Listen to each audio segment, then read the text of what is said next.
Hey guys, happy Sunday and happy Easter.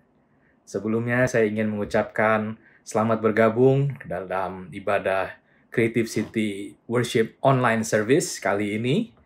Oke, jika ada dari kalian yang baru kali pertama kali bergabung dalam ibadah Creative City Worship ini, kalau kalian tidak berkeberatan, mungkin boleh memberikan komen di message box di sebelah ini supaya nanti kita bisa menyapa kalian setelah ibadah ini selesai. Ya, pastinya saya berharap kalian semua dalam kondisi yang baik, kalian dalam kondisi yang selalu sehat-sehat. Amin. Nah, berapa banyak dari saudara yang diberkati dengan praise and worship sebelum ini?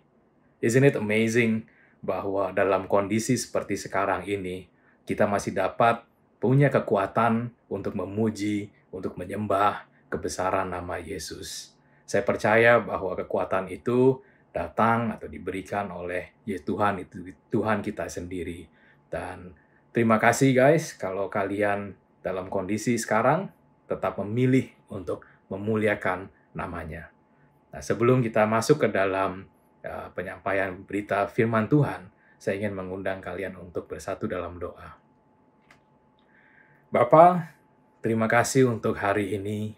Terima kasih untuk kesempatan yang masih Engkau berikan kepada kami, untuk kepercayaan yang masih Engkau berikan kepada kami, Tuhan. Bapa, hamba-Mu berdoa untuk kelangsungan daripada ibadah pada pagi hari ini, di mana firman-Mu sebentar lagi akan disampaikan, akan diberitakan, kebenaran-Mu, Tuhan, akan kami sampaikan dan kami beritakan. Bapa, hamba-Mu berdoa, biar Roh Kudus bekerja dalam setiap daripada kami yang mendengarkan pada siang hari ini. Bapa, Engkau ambil alih setiap aspek daripada kebenaran firman Tuhan ini. Hamba-Mu percaya ketika kebenaran ini disampaikan, ada sebuah transformasi yang terjadi dalam setiap kehidupan kami. Biarkan kami setiap waktu Tuhan makin menjadi serupa dengan gambaran Engkau, kami dapat terus bekerja melalui transformasi kehidupan kami, sehingga kami masuk ke dalam rencana-Mu, rancangan kehidupan-Mu yang telah Engkau sediakan bagi setiap daripada kami. Terima kasih Bapa, dalam nama Tuhan Yesus. Amin. Nah, untuk ayat dari message pada siang hari ini yang ingin saya sampaikan, itu ada di Yohanes 20, tapi kita tidak akan membaca seluruh pasal ini. Tapi saya ingin kita untuk fokus ke beberapa ayat. Dan yang pertama, saya ingin kita buka di Yohanes 20, ayat 11 sampai dengan 18. Demikian firman Tuhan. Tetapi Maria berdiri dekat kubur itu dan menangis.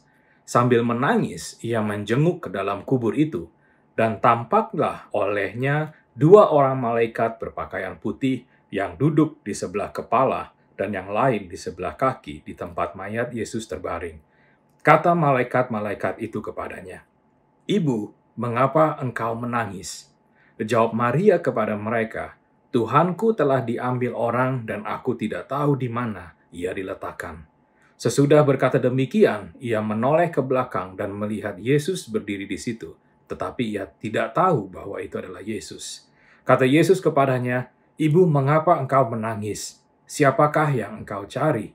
Maria menyangka orang itu adalah penunggu taman, lalu berkata kepadanya, "Tuan, jikalau Tuan yang mengambil dia, katakanlah kepadaku di mana Tuan meletakkan dia, supaya aku dapat mengambilnya." Kata Yesus kepadanya, "Maria." Maria berpaling dan berkata kepada dalam bahasa Ibrani, "Rabuni," artinya guru. Kata Yesus kepadanya, "Janganlah engkau memegang aku sebab aku belum pergi kepada Bapa, tetapi pergilah kepada saudara-saudaraku dan katakanlah kepada mereka bahwa sekarang aku akan pergi kepada Bapakku dan Bapamu, kepada Allahku dan Allahmu." Maria Magdalena pergi dan berkata kepada murid-murid, "Aku telah melihat Tuhan," dan juga bahwa Dia yang mengatakan hal-hal itu kepadanya.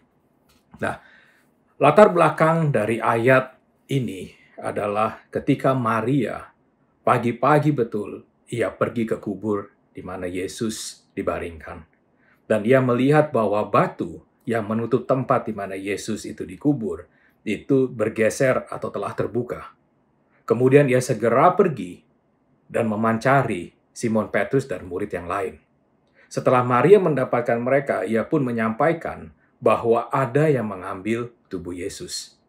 Setelah kedua murid itu pergi untuk melihat sendiri, dan mereka temukan bahwa betul tubuh Yesus sudah tidak ada dalam kuburnya. Kemudian mereka mengambil keputusan untuk mereka kembali pulang. Nah, ada satu ayat di Yohanes 20 yang saya ingin kita semua garis bawahi atau highlight, yaitu di ayat ke-9. Sebab selama itu mereka belum mengerti isi kitab suci yang mengatakan bahwa ia harus bangkit dari antara orang mati. Nah, dalam konteks kehidupan sehari-hari, di tengah kesedihan, di tengah kebingungan, di tengah ketidakpastian, di tengah ketakutan, rasa khawatir, dan yang lain-lain, seringkali kita juga tidak akan dapat mengerti apa rencana Tuhan dalam hidup kita. Tetapi hari ini, di mana kita memperingati dan merayakan hari kebangkitan Yesus, saya ingin kita kembali untuk mengingatkan bahwa rencana Tuhan dalam hidup kita adalah baik. Kitab Yeremia 29 ayat 11 dikatakan, "Sebab aku ini mengetahui rancangan-rancangan apa yang ada padaku mengenai kamu."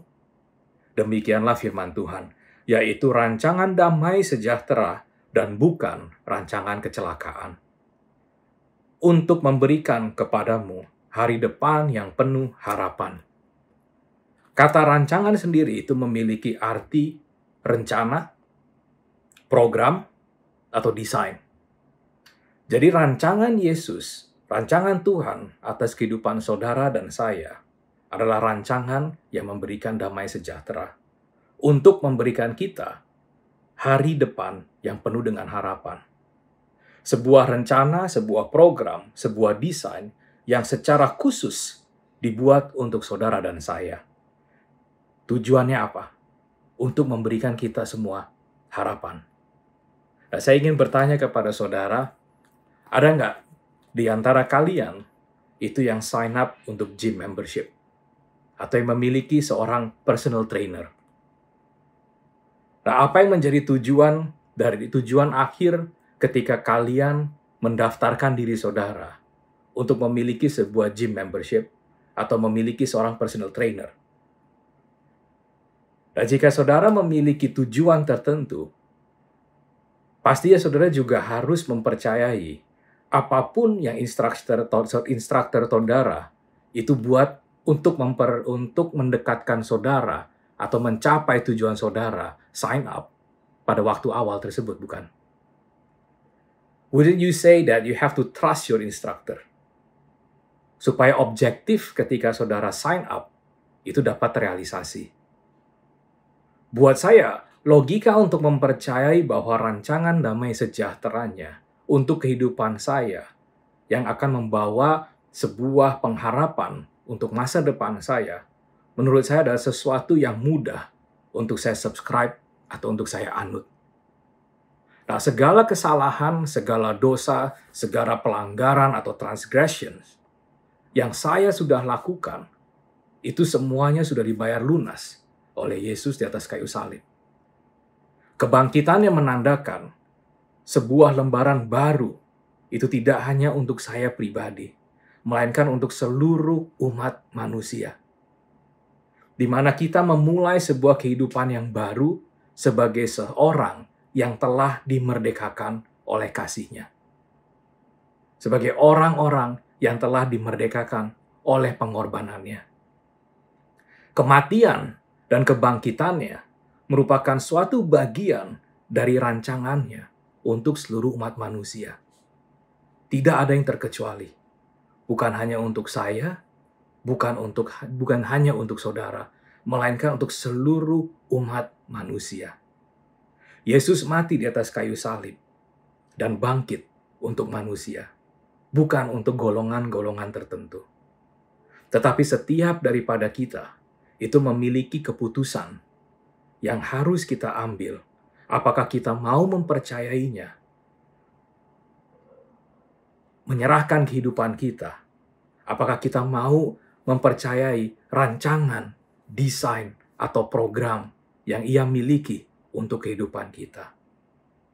Percayakah saudara, di belakang keputusan yang kita ambil, itu ada sebuah kehidupan yang baru. Ada kemerdekaan yang menunggu saudara dan saya. Kemerdekaan untuk menerima kasih-Nya. Kemerdekaan untuk menikmati kasih-Nya dalam kelimpahan. Kemerdekaan yang saudara dan saya pilih adalah sesuatu yang sifatnya pribadi. Begitu juga kita punya perjumpaan. Our encounter with God adalah sesuatu yang pribadi. Your experience with God, pengalaman saudara dengan Tuhan, adalah sesuatu yang sifatnya pribadi. Tetapi jangan pernah saudara menganggap bahwa kemerdekaan, bahwa perjumpaan, atau pengalaman saudara dengan Tuhan adalah sesuatu yang sederhana. Sesuatu yang kecil, sesuatu yang tidak ada artinya. Karena hal-hal yang saudara lakukan, saudara alami, itu saudara tidak pernah mengetahui dampak yang saudara bisa berikan untuk orang lain. Saudara bayangkan, ketika Maria Magdalena menyampaikan bahwa ia telah melihat Tuhan, bahwa ia telah melihat Yesus, bahwa orang yang ia pikir penjaga taman, itu adalah Yesus. Saudara bayangkan, kalau Maria Magdalena itu memutuskan untuk tidak menyampaikan pesan yang Yesus sampaikan kepada dia. Saudara bayangkan kalau Maria Magdalena itu kemudian memutuskan untuk keep her encounter with God hanya untuk dia sendiri. Dampak ketika saudara berbagi pengalaman tentang Yesus dalam hidup saudara, itu dapat memberikan harapan juga kepada orang lain. Saudara dapat berbagi pengalaman melalui kesaksian-kesaksian saudara. Bahkan ketika saudara mendengar kesaksian dari orang lain. Saya percaya bahwa tidak ada kesaksian atau cerita hidup yang terlalu sederhana untuk saudara dapat bagikan atau sampaikan kepada orang lain. Terutama pada masa-masa sulit seperti ini, saudara tidak akan pernah tahu dampak yang saudara bisa berikan untuk mereka. Berbagai macam gerakan atau movement yang positif, yang membangun, yang menguatkan. No matter how small, betapapun kecil movement saudara yang saudara lakukan, saudara tidak akan pernah tahu dampak sebenarnya yang saudara berikan bagi orang lain. Saudara bayangkan, ketika Maria memilih untuk tidak menyampaikan hal yang ia terima dari Yesus kepada murid-muridnya. Saudara bayangkan, ketika murid-murid setelah ia mendengarkan apa yang Maria sampaikan, setelah para murid-murid sendiri menerima atau melihat Yesus, mereka kemudian memilih untuk tidak menyampaikan. Kira-kira apa jadinya?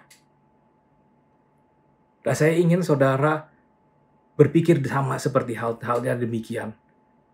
Bagaimana kalau saudara mengalami sebuah perjumpaan dengan Yesus, kemudian saudara memilih untuk keep it to yourself? Imagine the impact sebaliknya. Jika saudara kemudian memutuskan untuk menyampaikan, atau saudara memutuskan untuk memberikan kesaksian mengenai pengalaman saudara berjumpa dengan Yesus. Saudara dan saya adalah saksi-saksinya. You and I serves as witnesses to God's greatest love and act for humankind. Saudara dan saya adalah saksi-saksinya atas kebaikan, atas kasih-Nya untuk seluruh umat manusia. Arti saksi adalah orang yang melihat atau mengetahui sendiri suatu peristiwa. Saksi adalah orang yang dimintai hadir pada suatu peristiwa yang dianggap mengetahui kejadian tersebut, agar pada suatu ketika apabila diperlukan dapat memberikan keterangan yang membenarkan bahwa peristiwa itu sungguh-sungguh terjadi. Saksi adalah bukti dari sebuah kebenaran. Kehidupan saudara dan kehidupan saya adalah bukti kebenaran dari firman Tuhan itu sendiri. Saudara dan saya adalah saksi-saksinya untuk meneruskan, untuk memberitakan, bahkan untuk melakukan apa yang saudara telah lihat, apa yang saudara telah alami, apa yang saudara telah dengar. Sampai hari ini, saya tidak mengenal sebuah pergerakan di dunia ini seperti apa yang murid-murid Yesus telah lakukan. Hari ini kita semua masih melakukan atau meneruskan apa yang murid-murid Yesus itu lakukan pada zaman itu. Murid-murid Yesus lakukan adalah menyampaikan pengalaman-pengalaman mereka. Mereka menyampaikan apa yang dia lihat dalam kehidupan bersama-sama dengan Yesus. Sampai hari ini, kita masih melakukan hal tersebut. Tujuannya adalah apa? Tujuannya adalah agar orang lain juga dapat percaya bahwa ada sebuah pribadi yang memberikan sebuah damai sejahtera yang memampukan kita untuk melewati masa-masa sulit. Agar orang lain dapat mengetahui bahwa ada seseorang yang menyerahkan dirinya sebagai penebus menggantikan posisi kita yang seharusnya menerima hukuman. Agar orang lain dapat mengetahui bahwa ada sebuah kasih yang tidak mengenal batas. Dan itu seseorang tersebut bernama Yesus. Dan itu semua dia lakukan jauh sebelum kita mengenalnya. Kasihnya begitu besar, telah terlebih dahulu diberikan kepada kita. Dan melalui kasih tersebut, kita sebelah menerima sebuah hadiah yang tidak dapat kita beli. Hadiah umumnya itu kita terima dari orang-orang yang mengasihi kita. Hadiah sebaik apapun, umumnya bukan atau kita terima, itu bukan karena kita pantas mendapatkannya, melainkan karena kasih dari si pemberi tersebut. Begitu juga lah yang terjadi dalam kehidupan kita. Kasih karunia Allah yang begitu besar, kasihnya kepada kita, ia berikan kepada pengorbanannya di atas kayu salib, adalah hadiah terbesar seseorang bisa terima. Dia memberikan kita sebuah hidup yang baru. Sebuah hadiah yang sangat istimewa. Hanya karena dia mengasihi kita. Dan inilah yang harus kita beritakan. Saudara nggak bisa bayangkan betapa banyak atau berapa banyak orang yang perlu mendengar saat ini. Bayangkan berapa banyak orang yang perlu mengetahui bahwa ada loh seseorang yang begitu mengasihi mereka. Bahwa ada loh sebuah kasih yang tanpa syarat. Dan masing-masing dari saudara dan saya itu menjadi saksi-saksi untuk menyampaikan kebenaran ini. Kita harus menyampaikan kepada orang-orang bahwa saya pernah mengalaminya. Bahwa saya sendiri adalah orang yang merasakan kasih tersebut. Saudara, saksi atau memberikan kesaksian, itu artinya saudara menceritakan kehidupan saudara. Kebaikan-kebaikan apa saja yang saudara pernah terima sepanjang kehidupan saudara. Kalau saudara pikiran, pasti banyak. Saya percaya lebih daripada jari-jari di dua tangan saudara. Nah, kalau saya kembali kepada ayat Yeremia 29 ayat 11. Dikatakan rancangan damai sejahtera diberikan kepada kita agar senantiasa kita memiliki harapan. Saya menganggap ini sebagai sebuah peringatan untuk kita menjalani kehidupan kita. Ya, betul. Sekalipun kita percaya, sekalipun kita berjalan dalam rancangannya, bukan berarti kehidupan kita itu akan selalu mulus. Bukan berarti kehidupan kita seperti a smooth sailing. It's not like our life suddenly change. Seperti kita a walk in the park. Sangat mudah. Tetapi sebaliknya saudara. Yang membedakan kehidupan kita di dalam atau di luar ke Yesus adalah adanya damai sejahtera yang memungkinkan untuk kita memiliki harapan. Sesusah apapun, semenantang apapun, masalah, pergumulan, kondisi, situasi yang ada dalam kehidupan saudara, ada harapan di balik itu semua. Saudara, I want you to remember, saya ingin saudara mengingat-ingat bahwa ada damai sejahtera dalam setiap daripada kita. Itu kita miliki dalam diri kita. Sesuatu yang dapat kita perkatakan dalam kehidupan kita. Sesuatu yang actually dalam kita punya kontrol. Untuk kita dapat memilih apakah kita mau mempercayainya atau tidak. Dikatakan, berbahagialah mereka yang tidak melihat namun percaya. Saya suka dalam beberapa terjemahan Inggris. Dikatakan, bahkan lebih diberkati bagi mereka yang percaya, namun tidak melihat. Even better blessings are in store for those who believe without seeing. Salah satu isu dari kekristenan kita, if I may say, itu terletak pada iman. Tapi seperti yang saya sampaikan pada ibadah Jumat Agung, kadang isunya itu bukan di iman, melainkan pada pengharapannya. You see, iman tanpa perbuatan dikatakan pada hakikatnya adalah mati. Hari ini, harapan apa yang ada pada saudara yang hilang? Harapan apa yang ada pada saudara yang telah mati? You're not losing faith on it, but you are losing hope on it. Saudara tidak kehilangan iman dalam hal tersebut, tetapi saudara kehilangan pengharapan dalam menghadapi hal tersebut. Harapan apapun yang sudah hilang dari kehidupan saudara, hari ini saya ingin saudara kembali menghidupinya. Why? Because our God has risen. Karena Tuhan kita telah bangkit. Tuhan kita adalah Tuhan yang hidup. Jika saudara kehilangan harapan untuk sebuah terobosan dalam keuangan, jika saudara kehilangan harapan dalam kondisi kesehatan, untuk memiliki keturunan, untuk pasangan hidup, bahkan dalam perpecahan dalam keluarga, apapun itu, hari ini, saat ini juga, dalam situasi yang real seperti sekarang, saya ingin saudara untuk memberanikan diri, untuk menghidupkan kembali harapan-harapan itu. Karena apa? Firman Tuhan mengatakan, rancangannya dalam damai sejahtera, tujuannya untuk memberikan saudara sebuah pengharapan. Saya percaya Yesus tidak pernah mati sia-sia. Kebangkitannya tidak pernah sia-sia. Itu semua ia lakukan karena apa?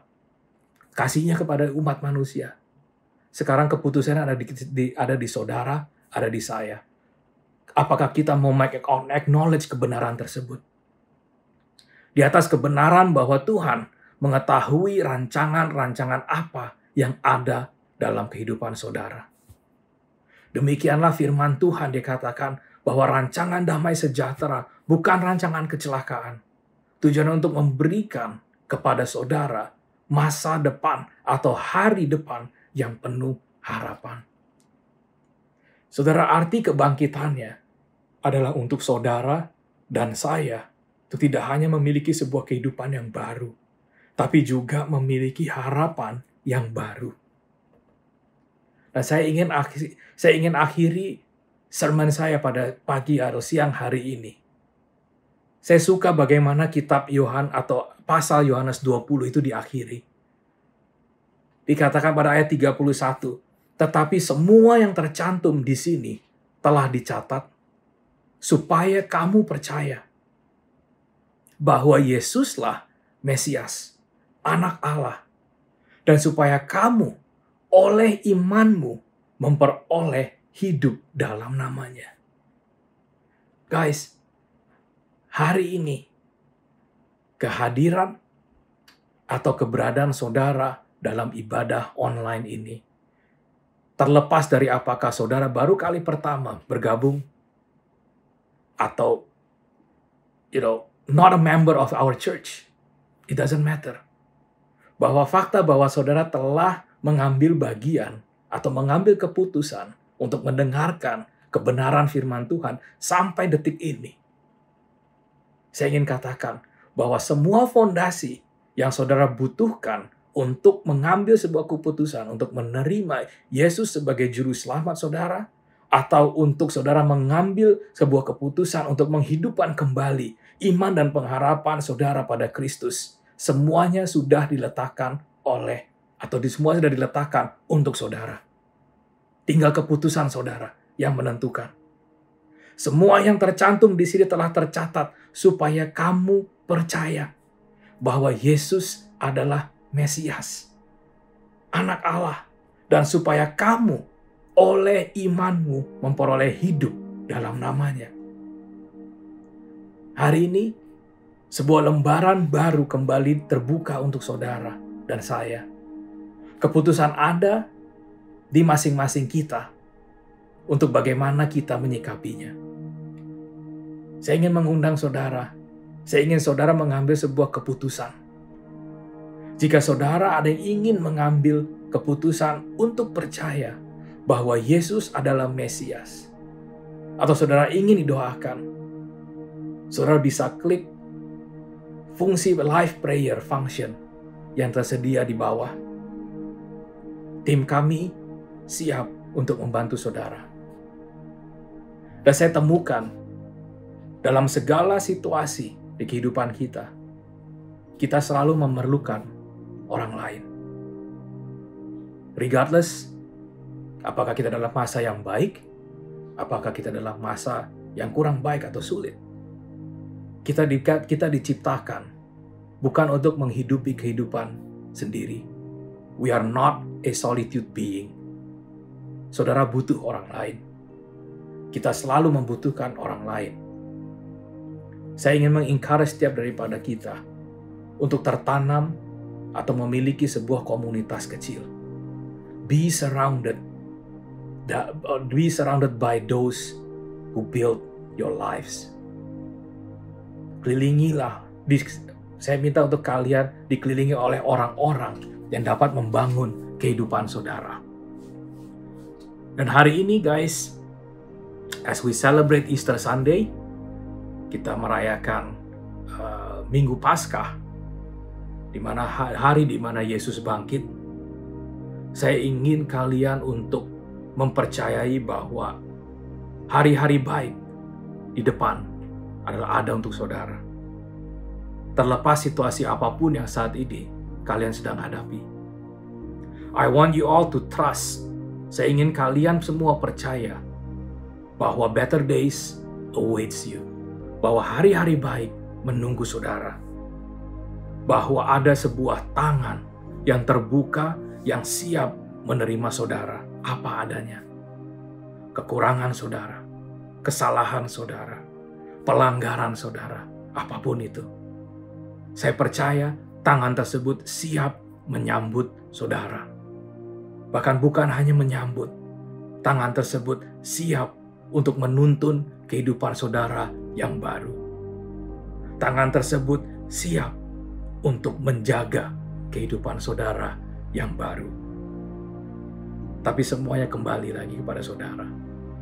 Apakah saudara berkenan untuk menyerahkan kehidupan saudara kepada tangan tersebut?